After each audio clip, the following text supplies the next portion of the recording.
ጤናና ሰላም ይስጥልን። ይህ ባና 24 ነው። በ24 ሰዓታት ውስጥ ከነበሩ ፍጻሜዎች የዜና ክፍላችን የመረጣቸው ዘገባዎችን ወደ እናንተ እናደርሳለን። አብራችሁ እንድትቆዩ እየጋበዝን በቅድሚያ ርዕሰ ጉዳዮችን እናሰማችሁ።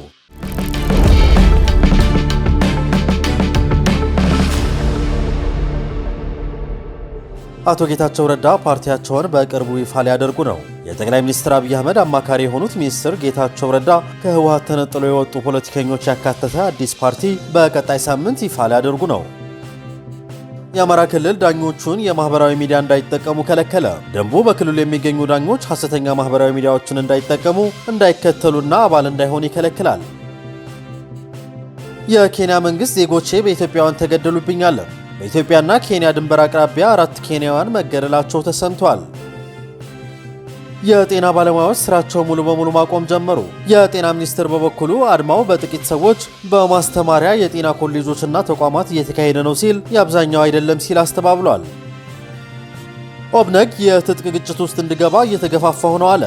ለዚህ የኢትዮጵያ ምርጫ ቦርድና የክልሉ መንግስት ተጠያቂ አድርጓል። የደቡብ ወሎ ዞን የፋኖ መሪ እጁ ሰጠ ተባለ። በአማራ ክልል ቀጥሎ ዋለ በተባለው ውጊያ በገበያ ላይ የመድፍ ጥቃት መካሄዱን ሰምተናል። የአየር ክልል ጥሰው ገብተዋል የተባሉት ጄቶች አሳሳቢ ሆነዋል ተባለ። እነዚህንና ሌሎች ጉዳዮችን እናነሳለን። ባናን ሳብስክራይብ በማድረግ ቤተሰብ ይሁኑን። የደወል ምልክቷን በመጫንም አዳዲስ መረጃዎቻችን እንዲደርሷችሁ አድርጎ አስተያየት በመጻፊያ ሳጥንም ሰኮንዶች መድበው የተሰማችሁን አጋሩን። ስለምትመርጡን እናመሰግናለን።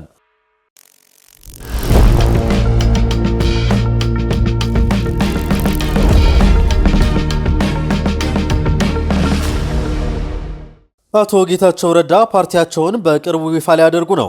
የጠቅላይ ሚኒስትር አብይ አህመድ አማካሪ የሆኑት ሚኒስትር ጌታቸው ረዳ ከህወሓት ተነጥለው የወጡ ፖለቲከኞች ያካተተ አዲስ ፓርቲ በቀጣይ ሳምንት ይፋ ሊያደርጉ ነው። የስብስቡ አዲሱ ፓርቲ ለማቋቋም ካለፉት 2 ሳምንታት ጀምሮ እንቅስቃሴዎች እየተደረጉ መሆኑን እየተሰሙ ሲሆን በቀጣይ ሳምንት ጊዜያዊ እውቅና ይሰጠዋል ተብሏል። ፓርቲውን ለማቋቋም ህገ ደንብና ፕሮግራም ተቀርጾ ያለቀለት መሆኑን የገለጹት አቶ ጣዕማ አዶም ናቸው። ፓርቲውን ለማቋቋም አስፈላጊው መስፈርት ተሟልቶ ለምርጫ ቦርድ እንደገባ የሚናገሩት አቶ ጣዕማ በአጭር ጊዜ ውስጥ ፓርቲው ህጋዊ ፍቃድ እንደሚያገኝ ተናግረዋል። በተጨማሪም ፓርቲው ጊዜያዊ እውቅና እንደጠየቀ የገለጹ ሲሆን ይህም አዲስ የሚቋቋመው ፓርቲ በ3 ወራት ውስጥ ጠቅላላ ጉባኤ አድርጎ ሙሉ እውቅና እንዲያገኝ ያስችለዋል ብለዋል። አቶ ጣዕማ ፓርቲው ሊበራል ዲሞክራሲ መሆኑን በመግለጽ ነገር ግን ከስያሜው ጋር በተገናኘ የሚነሳው ሐሳብ ትክክል አለመሆኑንና ውሳኔ ላይ አለመድረሳቸውን ተናግረዋል። ከስያሜው ጋር በተያያዘ በርካታ ሐሳቦች ሲነሱ መቆየታቸውን የገለጹም ሲሆን ፓርቲው ሊበራል ዲሞክራሲ ሆኖ አጠቃላይ ሊበራል ፓርቲ ቢሆንም የትግራይ ማህበራዊ እሴትን የተከተለ ለማድረግ ተሰርቷል ብለዋል። የአቶ ጌታቸው ረዳ ስብስብ ከህወሓት ተነጥሎ ቢወጡም የድርጅቱ ትክክለኛ ያሉትን ራዕይና አሰራርን የሚያስቀጥል ፓርቲ እንመሰርታለን ማለታቸውን አይዘነጋም። በዚህ ሳምንት ሚኒስትሩ ከብልጽግናው ልሳን ከሆነው የቴሌቪዥን ጣቢያ ጋር በነበራቸው ቆይታ ስለ ህወሓት ሲያብራሩ ድርጅቱ ይቀጥል እንኳ ቢባል ተዳክሟል፣ 2 ዓመትም መቆየት አይችልም፣ ይፈርሳል ማለታቸውን ይታወሳል። የአፍሪካ ህብረት በበኩሉ ከህወሓት በቀረበለት ጥያቄ መሰረት ለጸጥታው ምክር ቤት አስቸኳይ ስብሰባ እንዲካሄድ ሲል በትናንትናው ዕለት ጥሪ አቅርቧል። የኢትዮጵያ ብሔራዊ ምርጫ ቦርድ ህወሓትን መሰረዙን ተከትሎ ህብረቱ የፕሪቶሪያ የሰላም ስምምነት አደጋ ላይ መውደቁን በመግለጽ ሁኔታው ወደ ከፋ ግጭት ከማምራቱ በፊት በአስቸኳይ መፍትሄ እንዲፈለግ አሳስበዋል። የአፍሪካ ህብረት ኮሚሽን ሰብሳቢ መሐሙድ አሊ ዩሱፍ ለምክር ቤቱ በላኩት ደብዳቤ ላይ የኢትዮጵያ ብሔራዊ ምርጫ ቦርድ ውሳኔ የሰላም ስምምነቱን በግልጽ የሚጻረርና በሰሜን ኢትዮጵያ ዘላቂ ሰላም እንዲሰፍን የተደረገውን ጥረት የሚያደናቅፍ ነው ብለዋል። ህብረቱ ምክር ቤቱ በአስቸኳይ በመሰብሰብ በጉዳይ ላይ እንዲወያይና ተገቢውን እርምጃ እንዲወስድ ሲል አሳስበዋል።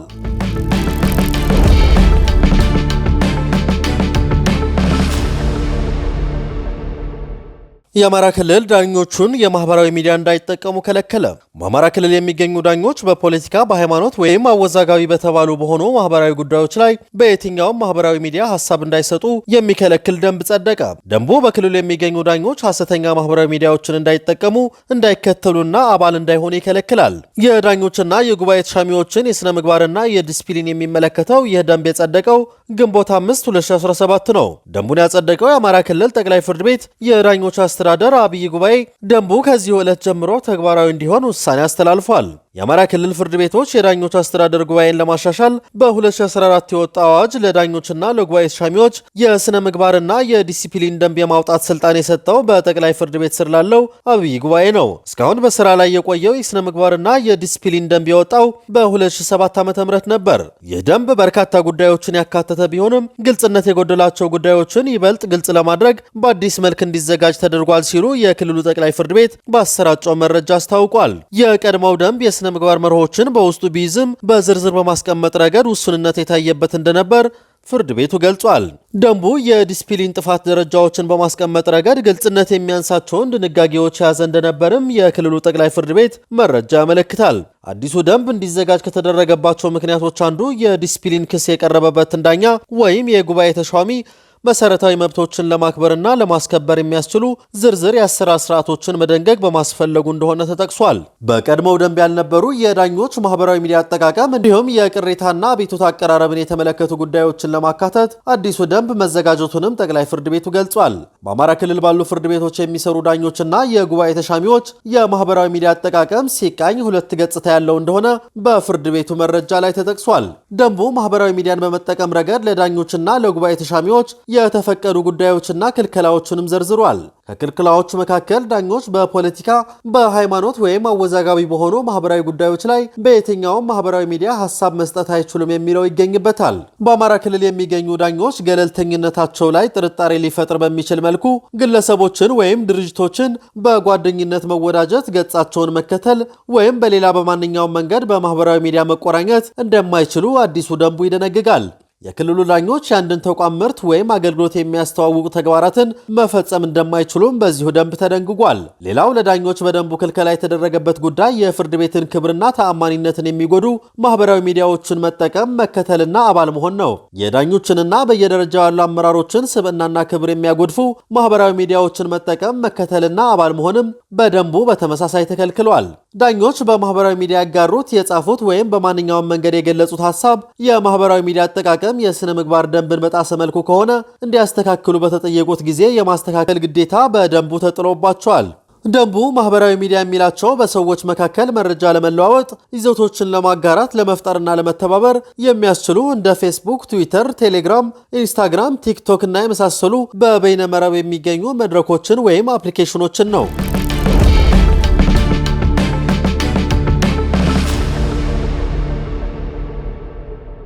የኬንያ መንግስት ዜጎቹ በኢትዮጵያውያን ተገደሉብኝ አለ። በኢትዮጵያና ኬንያ ድንበር አቅራቢያ 4 ኬንያውያን መገደላቸውን ተሰምቷል። ትናንት ሐሙስ ጠዋት ለተፈጸመው ለዚህ ግድያ የኬንያ ባለስልጣናት በኢትዮጵያ የሚገኙትን የሙርሌ ጎሳዎች ተጠርጣሪ አድርገዋል። የአካባቢው አስተዳዳሪ ሙስጠፋ ኬቦ ግድያው መፈጸሙን አረጋግጠው የሞቱን በቱርካና ሐይቅ አሳ አስጋሪዎች መሆናቸውን አስረድተዋል። አሳ አስጋሪዎቹ ስራቸውን ካከናወኑ በኋላ በተኙበት ይህ ጥቃት ተፈጽሞባቸዋል የሚል ግምት እንዳላቸውም አስታውቋል።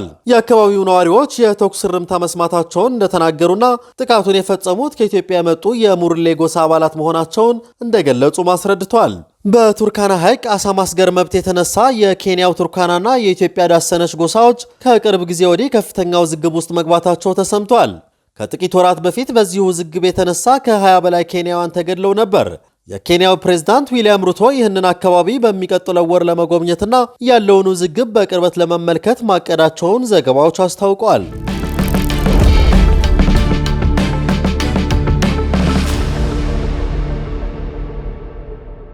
የጤና ባለሙያዎች ስራቸውን ሙሉ በሙሉ ማቆም ጀመሩ። በጎንደር ዩኒቨርሲቲ ስፔሻላይዝድ ሆስፒታል ሙሉ በሙሉ ስራ አቁመዋል። በዩኒቨርሲቲው ሌሊት ላይ በርካታ ሐኪሞች ደርማቸው እየተሰበረ የተወሰዱ ሲሆን በአጠቃላይ በዚህ ሆስፒታል የታሰሩት ቁጥራቸው 21 ደርሷል። ይህንን ተከትሎ ዛሬ በሆስፒታሉ ድንገተኛ አገልግሎትን ጨምሮ ሙሉ በሙሉ ስራ መቆሙን የተሰራጩ መረጃዎች አስረድተዋል። በሐዋሳም ኢንተርን ሐኪሞችና ሬዚደንቶች እንዲወጡ በታዘዙት መሰረት ግቢውን ለቀው በመውጣት ላይ ይገኛሉ። የዩኒቨርሲቲው ነባር ጤና ባለሙያዎች ይሁን ኢንተርን ተማሪዎች አድማውን አስቀጥለው ውለዋል። በዚያ አቋማቸው ምክንያት አገዛዙ ግቢውን ለቆ እንዲወጡ ባዘዘው መሰረት ለቆ ወደ ቤታቸው እየሄዱ ይገኛሉ። ይህ በእንዲህ እንዳለ እስካሁን ባለው መረጃ በዚህ የጤና ባለሙያዎች ተቃውሞ 79 የጤና ባለሙያዎች መታሰራቸውን የኢትዮጵያ ጤና ባለሙያዎች ንቅናቄ አስታውቋል። የጤና ሚኒስትሩ በትናንትናው ዕለት ባወጣው መግለጫ መደበኛ የጤና አገልግሎቶች እየተሰጠ ነው ብሏል። አብዛኛው የጤና ባለሙያ በስራ ገበታው አለ ያለ ሲሆን በማህበራዊ ሚዲያ የተሳሳቱ መረጃዎች ጫና ሳይገፋ የገባውን የሙያ ቃል ኪዳን ጠብቆ ማህበረሰቡ እያገለገለ በመሆኑ ምስጋና ይገባዋል ሲል ሚኒስትሩ አሞካሽቷል። የጤና ባለሙያዎች የኤመርጀንሲ ክፍሎች ብቻ እንዲሰሩ አድርገው በከፊል አድማ መውጣታቸው ቢያሳውቁም እነዚህ ጥቂቶች ናቸው ሲል ሚኒስትሩ አስተባብሏል። ከሳምንታት በፊት የመኖርና ያለመኖር ጥያቄ ነው ሲሉ የደሞዝና ጥቅማጥቅም ጥያቄያቸውን ማቅረብ የጀመሩት ባለሙያዎቹ ጥያቄያቸው የሁላችሁም አይደለም የሚል ምላሽ ተሰጥቷቸዋል። አድማውም በጥቂት ሰዎች በማስተማሪያ የጤና ኮሌጆችና ተቋማት እየተካሄደ ነው ሲል መንግስት የአብዛኛው አይደለም ሲል አስተባብሏል። እነዚህ ጥያቄዎች እንዲመለስላቸው ከስራ ገበታቸው ቀሩ የተባሉት የጤና ባለሙያዎቹም በሐሰተኛ የማህበራዊ ሚዲያ መረጃ የተወናበዱ፣ ጥቂቶች ደግሞ ጥፋትን ዓላማቸው ያደረጉ ናቸው ሲል ሚኒስትሩ ወንጅሏል። የድርጊት የራስን ቤተሰብና መላ ማህበረሰብ የሚጎዳ ነው። ስለዚህም ጥያቄ ካላችሁ መደበኛ ስራችሁን እየሰራችሁ ማቅረብ ይኖርባችኋል ሲል ማሳሰቡን መዘገባችን ይታወሳል።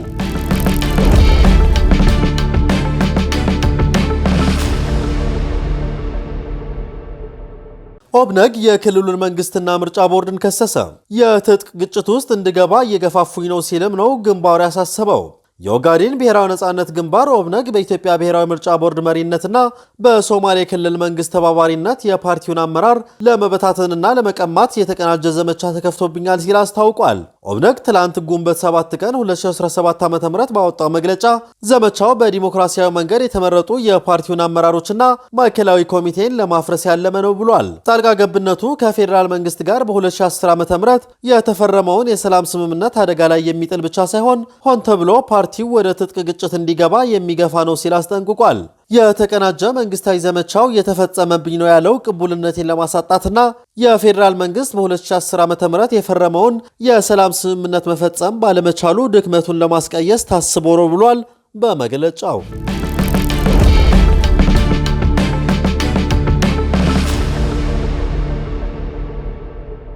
የደቡብ ወሎ ዞን የፋኖ መሪ እጁ ሰጠ ተባለ። በደቡብ ወሎ ዞን ውጊያ መካሄዱን ያረጋገጠው የመከላከያ ሰራዊት የቡድኑን መሪ አረቡ ይመርን ጨምሮ እጃቸውን ሰጡኝ ሲል አስታውቋል። በትናንትናው ዕለት በደብረ ኤልያስ ወረዳ የጓይ ታዳጊ ከተማ አመሻሹን በመድፍ መደብደቧን ተሰምቷል። ቀኑ የገበያ ቀን በመኖሩ በርካታ ሕዝብ በገበያ ቦታዎች ለግብይት መሰብሰቡንና በመድፍ ጥቃቱን ብዙ ቁጥር ያላቸው እንስሳት ሞተዋል ተብሏል። በክልሉ ያለው ጦርነት አሁንም በሰው መሰረተ ልማትና ንብረት ላይ የሚያደርሰው ጉዳት ቀጥሏል። በአማራ ክልል የሚገኙ ጽህፈት ቤቶችም ስራቸውን መስራት አለመቻላቸው በየጊዜው ይገልጻሉ። የከተማና መሰረተ ልማት ሚኒስቴርም በአማራ ክልል የመንገድ ስራዎቹን ማከናወን አለመቻሉ አሳውቋል። ሚኒስቴር መስሪያ ቤቱ ባለፉት ወራት የገጠር ትስስርና ተደራሽነት ለምግብ ዋስትና ፕሮግራም የሚል ፕሮጀክት ይፋ ማድረጉን አስታውሷል። ፕሮጀክቱን በመፈጸም ሂደትም የጸጥታ ችግር ያለባቸው አካባቢዎችን ጭምር የመንገድ ስራና ጥገና ስራዎችን እየሰራን ነው ብሏል። የከተማና መሰረተ ልማት ሚኒስትር ዴኤታ የትምጌታ አስራት በሀገሪቱ በአንዳንድ አካባቢዎች ያለው የጸጥታ ችግር በተለይም ለመንገድ መሰረተ ልማት ግንባታ ፈታኝ መሆኑን አንስተው ሆኖም በህብረተሰቡ ትብብር ከዚህ ቀደም ተቋርጦ የነበሩና አዲስ የያዝናቸው ፕሮጀክቶችን ለመስራት እየሞከርን ነው ብለዋል። የገጠር የመንገድ ልማት ትስስር ፕሮጀክት የመንገድ መሰረተ ልማት ያልተሟሉላቸው አካባቢዎችን ተደራሽ በማድረግ በምግብ ዋስትናን ለማረጋገጥ የታለመለት ነው ያሉት ሚኒስትር ዴኤታው ይህንን ፕሮጀክትም ከግብ ለማድረስ የተለያዩ ተቋማት አብረው በትብብር እየሰራን ነው ይላሉ። የብልጽግናው መንግስት 90 በመቶ ያክሉን መቆጣጠሩንና የቀረው 10 በመቶ በፋኖ ቁጥጥር ስር መሆኑን ማረጋገጡ የሚታወስ ነው።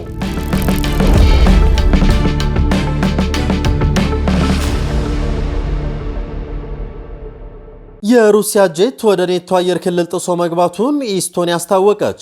የኢስቶኒያ የውጭ ጉዳይ ሚኒስትር ማርገስ ሳሃካና እንደተናገሩት የሩሲያ ተዋጊ ጀት በዛሬ ዕለት ለአንድ ደቂቃ ያህል የሰሜን አትላንቲክ ጦር ቃል ኪዳን ኔቶ አየር ክልል ጥሶ መግባቱን ገልጸዋል። የውጭ ጉዳይ ሚኒስትሩ ሁኔታውን በጣም አሳሳቢ ሲሉ ተናግረዋል።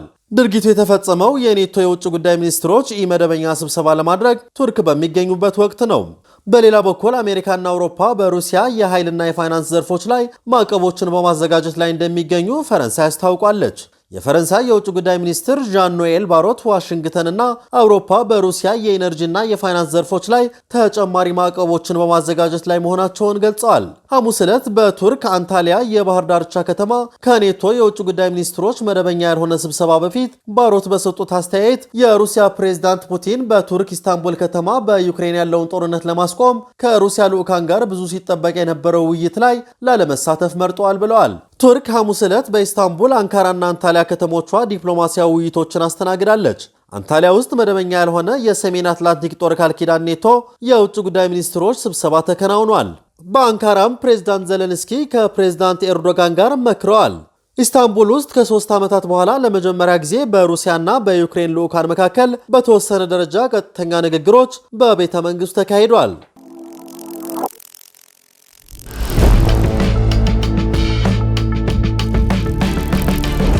ባና ሚዲያን እያደመጣችሁ ስለቆያችሁ ከልብ እናመሰግናለን።